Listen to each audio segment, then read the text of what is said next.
aad u mahadsantiin bahda warbaahinta sida aad xaaladda dalka u wajahayo ama culaysyada imaada aad u gudbinaysaan horta arinta wasiirka horena waa uga wada hadalnay eedeymaha loo jeedinayo horta wuxuu ahaa sidan xogaal ku ogahay ahayd in sanad kasta la siiyo xajka 5200 5200 waxa hadda uu soo dhajiyay 3000 oo qof 3000 uu soo dhajiyay hadana sida wuxuu qaybinayay ama sida uu wuxuu kala qaadayo aad moodo cadaalad dareen ku jirto horta mudane wasiir waxa ka rabnaa 2200 halka ay mareen halka aad geysay maadaama oo tahay wasiir dhan oo xukuumadii xilli ay gabagaba ay ku jirto inaad musuq aad ku soo afjartay ama aad ku soo gabagabisay waa ayaa daro waxaan nahay matalaadii dadka shacabka ah waxaan ka soo jeednaa deegaano aniga deegaankayga Somaliland waxa la siiyay 380 deegaanada qaarna waba looga badiyo waxa la siiyay 1000 iyo something taas waxaan u arkayaa caadifadiina ay ku jirto in ay ku jirto cadaalad aanan u arkaynin hadii aad 3000 aad qaado xataa hadii isku sin aad u qaybin leh dib uma arkeen mudane wasiir waxaad imaan doontaa baarlamaanka adiga oo sheegi doona asbaabaha ay ku maqan yihiin 2002 qof ee maqan iyo halkii musuqa aad geysay waxaad ka sheegi doontaa golaha shacabka annaguna waxaan halkan u joognaa dadkan masiirkooga hayna inaan u hadalno oo u qaylino oo aan halkan ka gudbino mana ka yeeli doono maadaama xilli ay ku soo dhowdahay ay tahay xilligii xajka loo baxayay dibadda la aaday ay tahay oo aad rabto inaad nagu gaado waxa aan ka yeelayno oo ka arriminaynaani aanaysan jireynin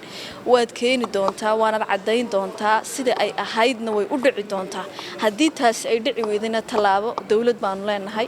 baarlamaanka baa shaqeeya ummad baa xukuumadda matasha oo joogta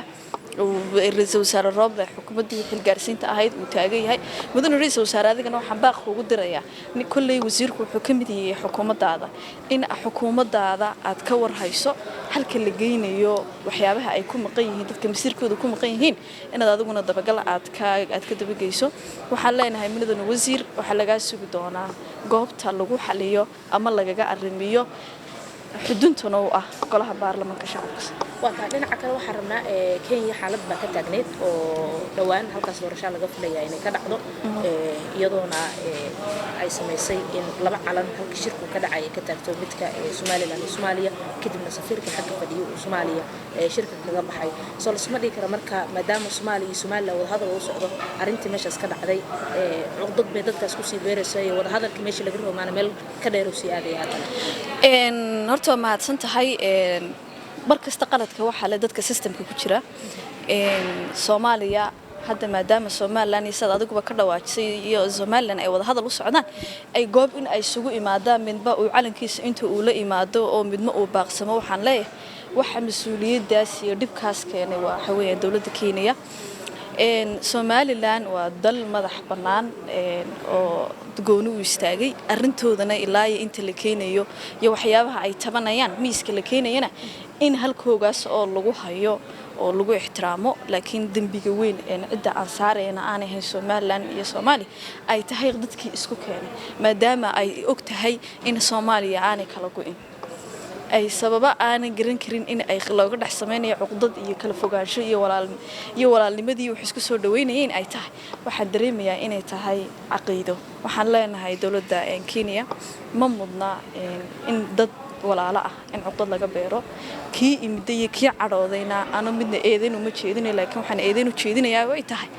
waxa weey dawladda Kenya arrimaha Soomaaliya ee xalka u baahanna